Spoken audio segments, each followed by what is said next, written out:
Hello, my friends. Jacob's here one more time. I'm glad that you're here. I'm thankful that you have pressed the play button, that you have hit the like, and you have subscribed, and you are making sure that you have checked the bell for notifications, because I have a lot of things to tell you today. We have a lot of interesting things to talk about. I know that these things keep you up all night, so I figure I got to tell you these things. I'll tell you what'll keep you up all night. I make jokes. You ever get bit by a spider in the middle of the night? Yeah, that'll keep you up all night, according to this. That's right. I'm sorry, this is like supposed to be a family show. I always do keep it family friendly, but I gotta tell you, if you get bit by this spider, I don't know. When Dan and I, when we were printing up the today's news, because that's what I do, I just print up stuff and then I just kind of share with you everything that I've learned about it. But when we were printing it up, it was on the screen and it said spider with erection-inducing bite shuts down the supermarket. That's what it says. That's right. And I said, you're lucky I didn't get bit by that spider, Dan. I did. I said that. Because, you know, we have a lot of children. Dan's very pretty, too. So, look what happens. I talk about spiders that give you erections, and next thing you know, I'm thinking she needs to get home from getting her nails done. That's what I'm thinking. It's good to have a healthy marriage. I have a healthy marriage. I hope you do too. I hope you work at your marriage. I work at mine. We're not perfect. Neither of us are perfect, but we do our best. We just try harder every time. So important. The great lesson I learned a long time ago about my wife is that I wanted to love her like I had like the love for my children. Same thing. And once we caught that on, I'll tell you what, better now. I'm 52 years old than it's ever been. We're going on like many years of marriage. Our anniversary's coming up, huh? What do you think I should get her? You should tell me in the comments section. I'll tell you what I'm gonna get her is that she's with the Truly Free. By the way, this is my if you want to support the channel, this is a sponsor. Don't stay away from chemicals. All this stuff, it's like a great company, God-oriented, awesome stuff, no toxic nonsense.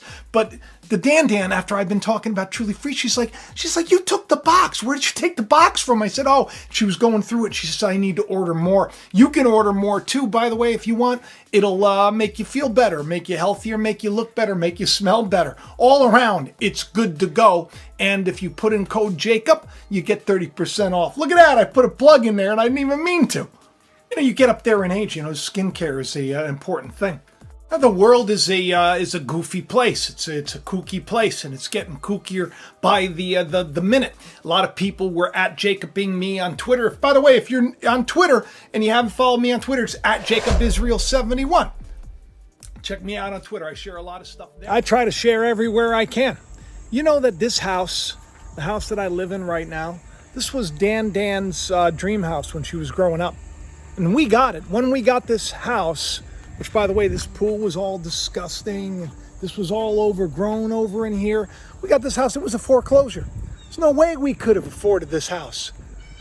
It was just one of those things where I just knew, and I pray. We had a house down the street, which was like a third of the size. You know, when you have a relationship that's built on love and trust, and you kind of put God first, a lot of the good things come out of it. So, why am I talking to you from the backyard? Why am I sharing, a video about spiders giving people erections? Well, that's not going to solve your relationship, I tell you that. No. But what will is, putting your spouse first, putting the people that you're supposed to love first. And I got to tell you something. I'm very encouraged. This is the fig tree. I don't know if you remember correctly, but last year, the fig tree it didn't come back. And all of the branches were dead. And if you look at the branches, it's interesting. A fig tree branch, it's like bone white, like almost bones. But if you remember correctly, I broke all of the sticks. Now, last year, this fig tree produced one fruit. And I was upset, and then I was worried, and I thought, oh, no, it's not going to come back. I'm like, Lord, what are we going to do? So I broke all of the branches, and I said I gave up on it. Then, out of the blue, this thing just started to come to life, and now there is literally fruit. I don't know if you can see this. I mean, this is immature fruit. That's That's the only thing. I know a lot of people are bragging about their fig trees and how they're like, oh, we have so much fruit on it. Oh, and we're making fig Newtons out. Everybody's telling me. And I'm jealous. It's true. I'm very jealous. But, you know, it's like this year, there's fruit literally on every branch. And ironically, this is the Danielle and I, we got married 16 years ago. We just had our anniversary. Our anniversary just passed. 16 years. Do you know Jacob and Rachel? They had Joseph after 16 years of marriage. Joseph's a picture of Christ. Listen, I look at my life. I'm standing in a place that I could have never dreamed of. I could have never afforded. When I was a child, I snuck into people's pools to swim. Grew up at the boys' club before it was the girls' club, where they had all sorts of weird things going on. Very different time. But today the Lord's blessed me with so much, and I think part of the reason is because I was faithful in my marriage. And I want you to be that as well. I want you to know the joy of being married and what a good relationship. It's time not to give up. So I want to share this video that I did, my goodness, how many years ago? Probably 2018. And it's really about how any relationship can thrive. And this is what I'm calling this series Jacob's Well Drops. I hope that you like him. Just stuff that people haven't watched, people haven't seen as much of. I wanted to share it with all of you, and I hope that it blesses you. And I hope you share the channel around, you tell your friends. And I hope that you too, one day, I mean, look at this. Like, I mean, this is like beyond what you possibly could think could possibly happen. Just like when I told the guy, I said, we're going to buy this house for the same price as our house down the street, which was tiny.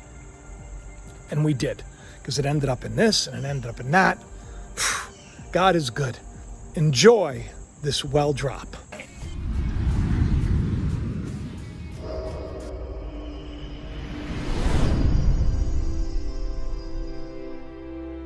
Hello, everybody. Happy Sunday to you. Jacob is here once again. I'm happy that you're here with me. And I hope that you in your relationship right now are thriving. I hope you're happy. I hope you're not miserable. I hope you don't feel alone. And I hope that if you're having a hard time in your relationship right now, that you get a little piece of paper and a pen and start writing some things down, because I'm going to give you a couple of tips about how to make a relationship work. That's right. I've had troubles in my relationship. Right? A lot of people don't know. I'm going to give you a little inside scoop, okay? My first wife took off. I became a single daddy, a full-time daddy, raised my little Noah and my little Shiloh, all my own, little baby with a daddy like me. And I did it. And then I moved to Long Island so that they would be closer to their mother, so they can establish a good relationship with her. But this daddy of the year, right, met mommy of the year, and she had custody of her son, Anthony, and we became an instant family. Now, that's difficult, right? You know, already went through one wife leaving me, saying that, you know, wasn't going to work. And now I'm in another relationship that her relationship fell apart too. Now, I don't know if you know about the statistics of divorce and relationships, but, you know, people have a tendency of doing the same thing again and again and again, and making the same mistakes again and again and again, and creating the same misery again and again and again. And if you're one of those people, then pay attention, because, and this advice is free, and I'm giving you honestly from my heart here, because I know that it works. I saw myself making the same mistakes in my relationship with Danielle, and she saw herself making the same mistakes with me. And there was even a time when she, you know, oh, I got to get away from you, and you're this and you're that. And I'd say, oh, no, and I got to get away from you because you're this and you're that. There was a time when we actually, we even wrote up some papers. We're thinking of getting a separation. Terrible time. I was heartbroken. But I decided, I said, no, because I know better. I allowed this nonsense, I allowed this world and the programming of this world, which has programmed us all to believe that we're supposed to be miserable, which has programmed us all to believe that we don't have to sacrifice, that we don't have to forgive and be patient, that we don't have to try to understand another person's point of view, that it's our way or the highway. We've been programmed that you'll be happier alone. You've been programmed that if it's not working, you just break up. You've been taught that because the system doesn't want a cohesive family unit. Because if families are together and they're strong, then they produce children that are strong, that can think, and that can be leaders instead of followers, enslaved to a system that is just consuming us up, because we're what? Consumption. It's all about us working hard like little hive mind bees and then spending the money to make them richer. And if you're in a stable family environment, you might be a little smarter than that. You might, I don't know, strive for more, believe more, understand that you are more. And you might not make the same mistakes that other relationships have made, which is why there's so many children without parents that are together right now. And that's okay. I'm one of them, right? I just won the lottery and lucked out and got to raise my children because I couldn't imagine. I didn't have a father in my life.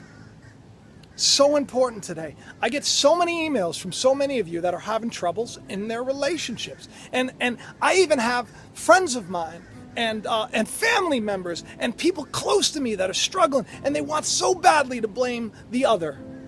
It's the other person's fault. See, now let me tell you how a marriage works, right? You want to know how to make a marriage made in heaven? It's very simple. First of all, you got to stop seeing the worst in the person that you're with. There's a great passage in Scripture, judge not lest you shall be judged. So how you judge a relationship to be is exactly what you will get. If you say that he will never change or she will never change, they will never change.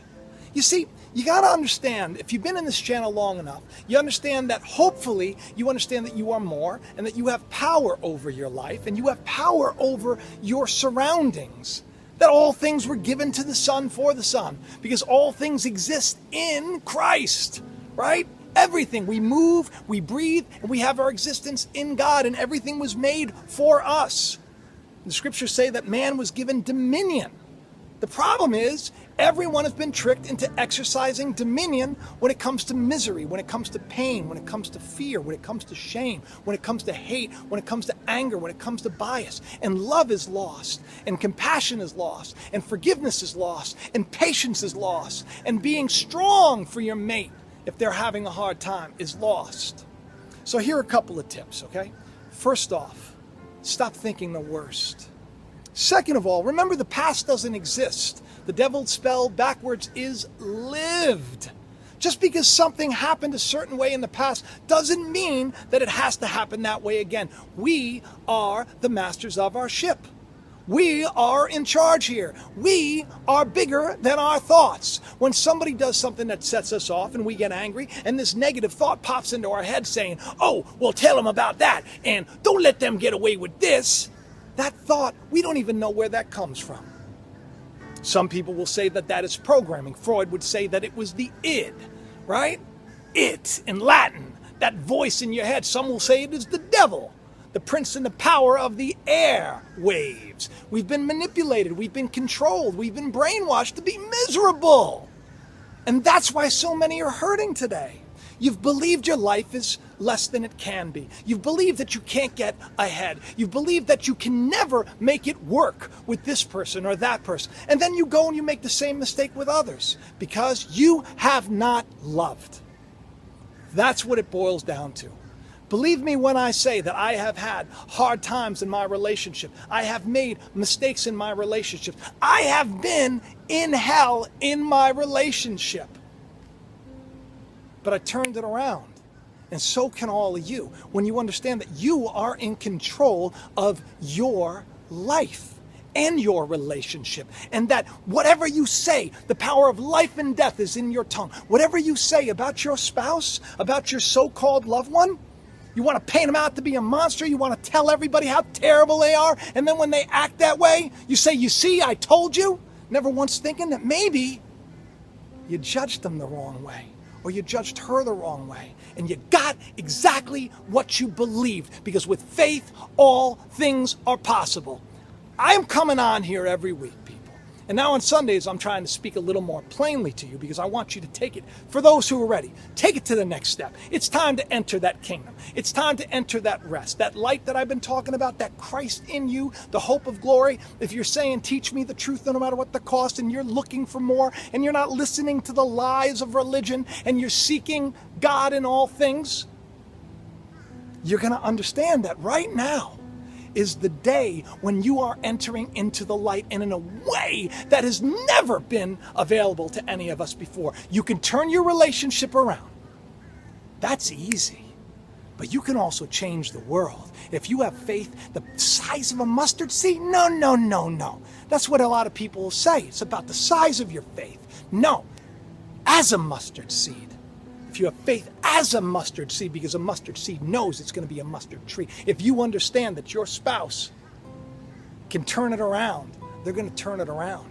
And you're going to help them to do that because you understand that your spouse is also your garden that you were given. So how are you sowing? How are you sowing into the one that you say that you love? Are you telling them? Are you telling them who you want them to be? You are the most caring. I see what you've done. I see that you're tired, that you worked hard today.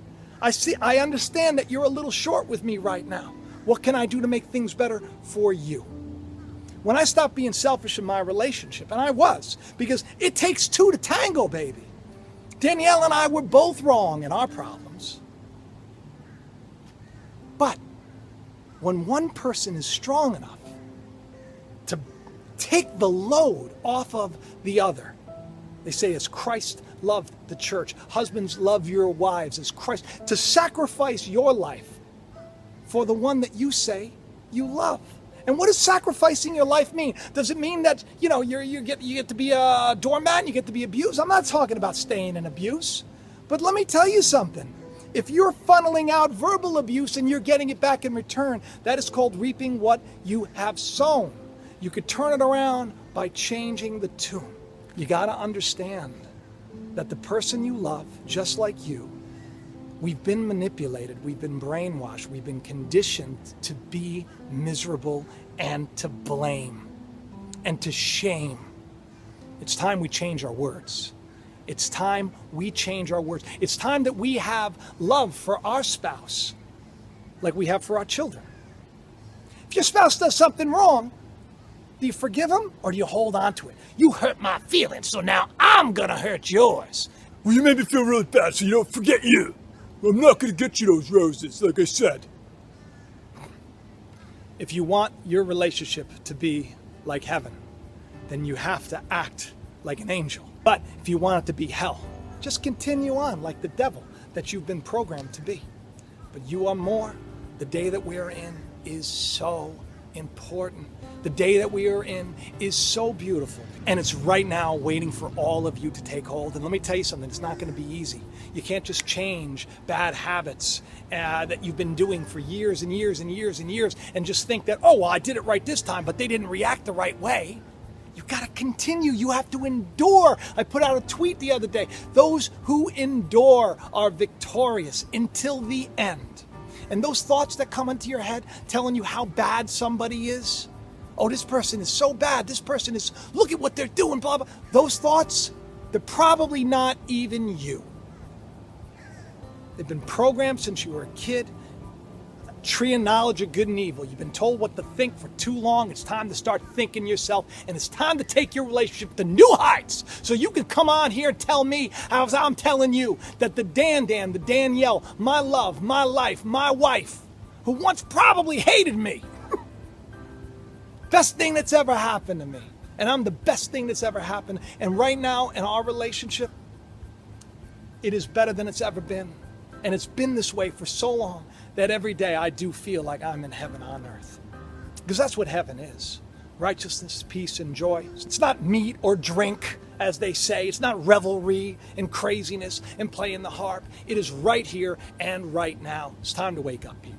I love each and every one of you. I hope you do subscribe. Don't forget to buckle up. The days that we're in, they're kooky, right? But buckle up. Be strong. Be secure in a relationship. Have a little bit of faith that what you're doing is going to bring you to a better place. A better day is waiting. A better relationship is just one thought away. But that thought has to continue on and on and on. And remember, if anything brings you fear, it's not God. Because God doesn't give us the spirit of fear, and that's what thoughts are. My words are spirit and truth, Jesus said. And what are words but spoken thought? Spirit. God doesn't give us a spirit of fear. So anytime that you have shame, anytime you have fear, anytime you think the worst about the one that you're supposed to be loving, it's not coming from God, and it's definitely not the truth. So let it go, and judge not, lest you shall be judged. I love each and every one of you. Please do pass this around if you know somebody who's having a little bit of a problem in their relationship today. I hope that this helped, and I hope that you just do it already, because I'm tired of seeing people suffer, and I know that it works. And this advice was free. I love each and every one of you, and I'll talk to you soon. Don't forget to share it around, subscribe, and check the bell, and do all that stuff. Bye-bye.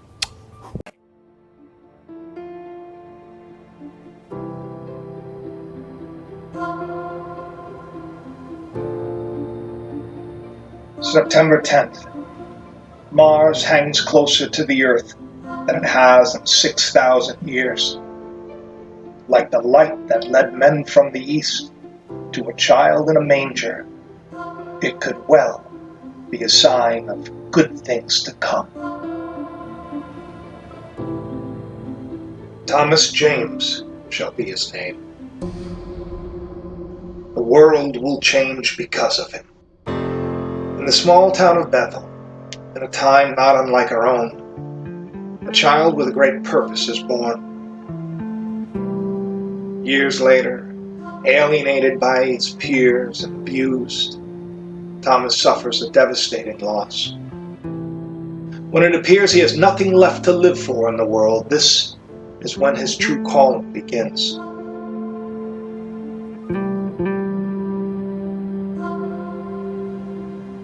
While trying to escape the sinister powers that be, a terrifying vision haunts him.